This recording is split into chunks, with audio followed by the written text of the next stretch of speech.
All right, so I'm just gonna go in clockwise order from on figure 9.1 so we can identify all the structures that are there. The first one is really just showing you the bones per se, all right?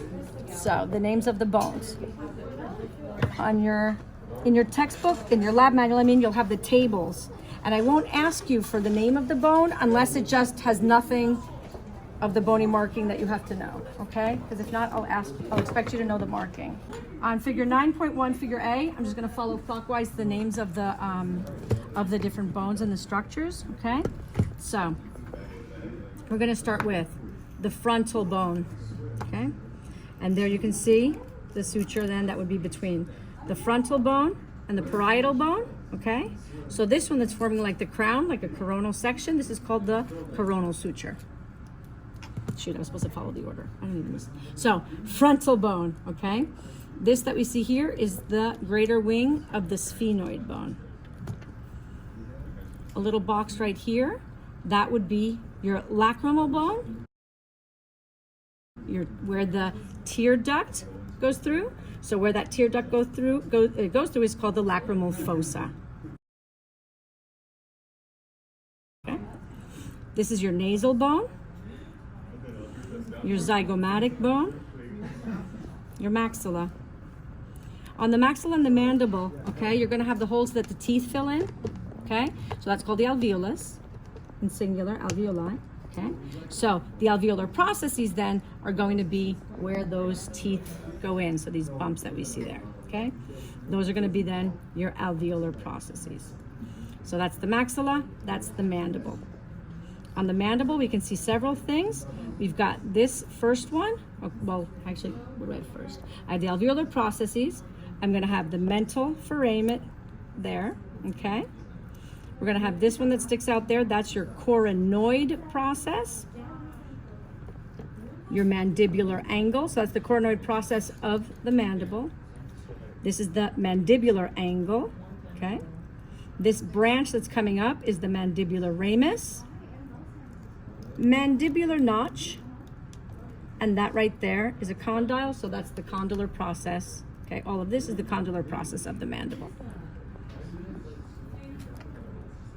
All this here is your temporal bone, okay? On your temporal bone, you can see the styloid process, okay, that reminded somebody of a pen. So that's your styloid process. This one is where the large muscles for chewing will attach to, so that's called the mastoid process, because chewing is mastication. The external acoustic meatus, okay, that's where your ear canal goes through. Now, this bone back here is your occipital bone. That was your mastoid process. So this suture, this line that's between those two, is called then the occipito-mastoid suture. Okay, so it's between the occipital bone and the temporal, but more specifically, the mastoid process on the temporal, okay? This branch that's going towards the zygomatic bone is called the zygomatic process of the temporal bone. Again, all of this is your occipital bone. Your occipital bone, okay, is going to come together here with your two parietal bones that we named before, okay? And this suture here, okay, that one in the back is called the lambdoid suture, okay? So the lambdoid suture is up to there, and it's between the occipital bone and the parietal bone. Your occipitomastoid suture, that one right there, is between the occipital bone and the temporal bone. Where the temporal bone comes together with the parietal bone, that one is on the flat part of the temporal bone. Okay, so that's called the squamous suture. That line right there. And on the exam, I'll use the skulls that have the lines painted to test you on the sutures, because there you can see it better. Okay, so that was your lambdoid suture. That's your squamous suture. Because this is the temporal bone, parietal bone, okay? And again, just repeating your coronal suture. So the coronal suture is going to be between your frontal bone and your parietal bone. So that's 9.1a.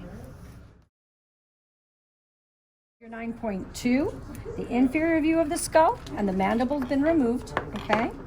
So I'm just gonna start clockwise as well. The hole that we have right there is between your two incisors, so that is called the incisive fossa, okay? Here, That is going to be part of the maxilla as well, okay? And that's part of the hard palate. So the first 2/3 of your hard palate is going to be made up of the palatin process of the maxilla, okay? And the last part, last third of your hard palate is going to be formed by your palatin bone.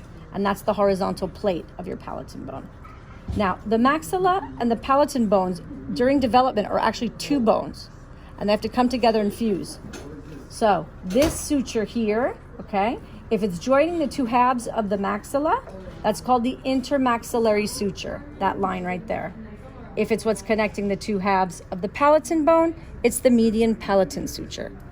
If you have a cleft palate, those don't close and it stays open. So now your buccal cavity, your mouth, is connected to your nasal cavity, to your nose. Okay, but that's just because those two sutures haven't closed. So again, incisive fossa, that hole right there, intermaxillary suture right there, and your median palatin suture right there. All of this is your maxilla. All of this is your sphenoid, including these doohickeys coming out here. And that's your greater wing, okay, of your sphenoid bone. So the holes that you can see, okay, that one's going to be your foramen ovale. Now I like looking at the holes through the top just because it makes it easier, okay? So of the sphenoid, the holes, okay, I've got run over stupid ladies, whatever, okay? Don't judge. Run is foramen rotundum because it's nice and round. And you'll see that that one comes out at the bottom there, below the eye, the orbit. Okay, run over foramen ovale because it's nice and oval. So that one, if you look at it from the bottom, was that one right there.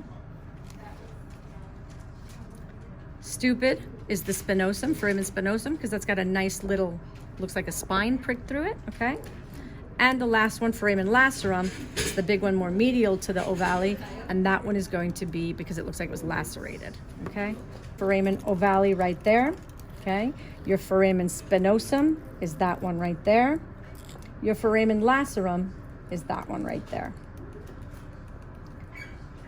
That is your carotid canal, okay? That one unfortunately doesn't go through on the plastic model. Your external acoustic meatus. So here I've got the styloid process, and there I've got the mastoid process. So the hole in between them is called the stylomastoid foramen. This large one back there is your jugular foramen. So this is the jugular, that's the carotid anterior, okay? These rounded knobs here on your occipital bone are your occipital condyles. Your nuchal lines don't look good here, all right? We have the one that has the numbers on it, but you'll see two distinct lines, one on the top and one on the bottom that your muscles of your neck are going to attach. So this would be your superior nuchal line, and the superior nuchal line has a big bump on it, and that's called your occipital protuberance, the external, and you can feel that. Okay, so that's your external occipital protuberance, and that is your superior nuchal line. That one right there is your inferior nuchal line. It just doesn't look very good on this. So that's an inferior nuchal line, superior nuchal line. All of this is your occipital bone. The big hole is the foramen magnum. Okay, that bump right there, external occipital protuberance, and the line that connects them perpendicular to the nuchal lines, that is going to be your external occipital crest. All of this here is your parietal bone. We don't have any bony markings in the parietal except the sutures that you need to know. Now your occipital bone has this chunky part here, and it's got all different names to this chunky part. So all of this here is called the basilar part of your occipital bone, okay? Your temporal bone has 3 parts to it, okay? And what you can see down here is the rocky part, the part that's thick, and that's going to be then your petrous part, okay? So this whole region is called the basilar part. The bump right there, that's the pharyngeal tubercle. If I put the sticker there and you put pharyngeal tubercle, full credit. Basilar part, partial credit. put pharyngeal tubercle on the basilar part, extra credit. Make sense? So, your pharyngeal tubercle.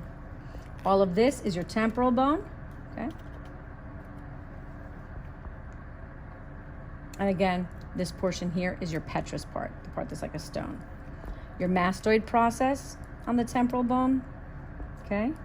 Your styloid process, that's also on the temporal bone. Your mandibular fossa, so where the condyles of the mandible fit in, okay? That's the mandibular fossa. And that's the only movable joint that we have in the skull. Back here, all of this is your vomer, the zygomatic process of the temporal bone. All of this is your zygomatic bone. And here again, you have your hard palate. The hard palate, the first 2/3 are on the maxilla. And this part then, the flat part, is called the palatin process of the maxilla. And this is the palatin bone. And that part, these halves, this flat part, is called the horizontal plate of the palatin bone, okay? And that's all of figure 9.2.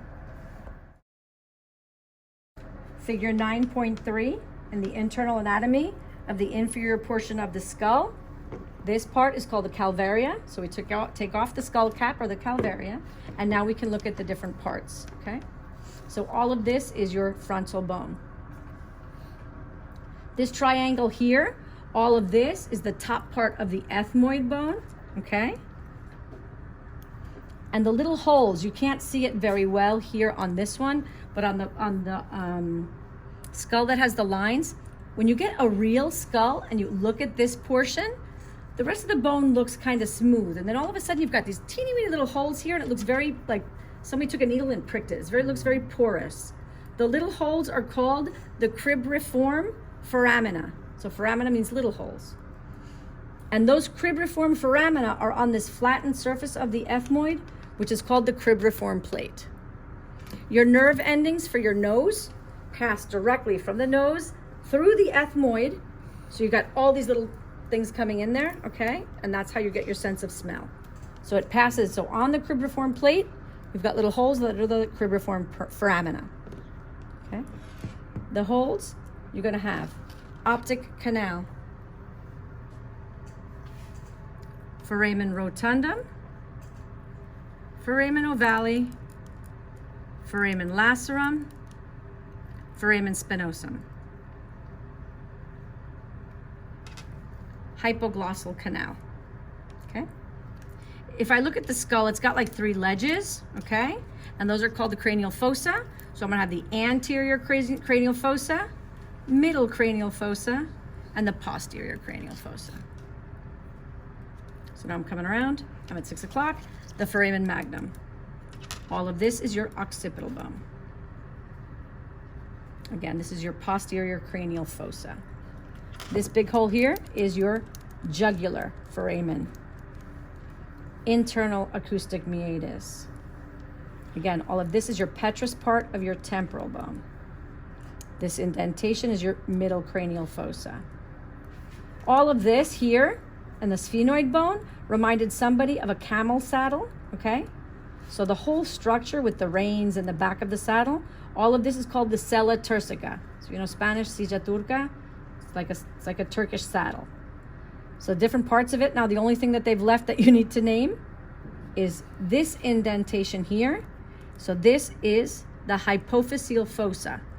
So your pituitary gland is also known as the hypophysis, and that's where that sits in that fossa, okay? So this here is your hypophyseal fossa, okay? If you look at it, this part are your lesser wings of your sphenoid bone, okay? And this is the greater wings of your sphenoid. Front indentation, again, is the anterior cranial fossa. And here we've got your ethmoid bone. And from up here on the ethmoid bone, we can see the cresta galli, reminded somebody of the rooster's cock, right? The cresta del gallo, cresta galli, right? So that's up there. Your meninges are going to attach there. So the cresta galli, the flat surface here is your cribriform plate, and studding those little holes are the cribriform foramina.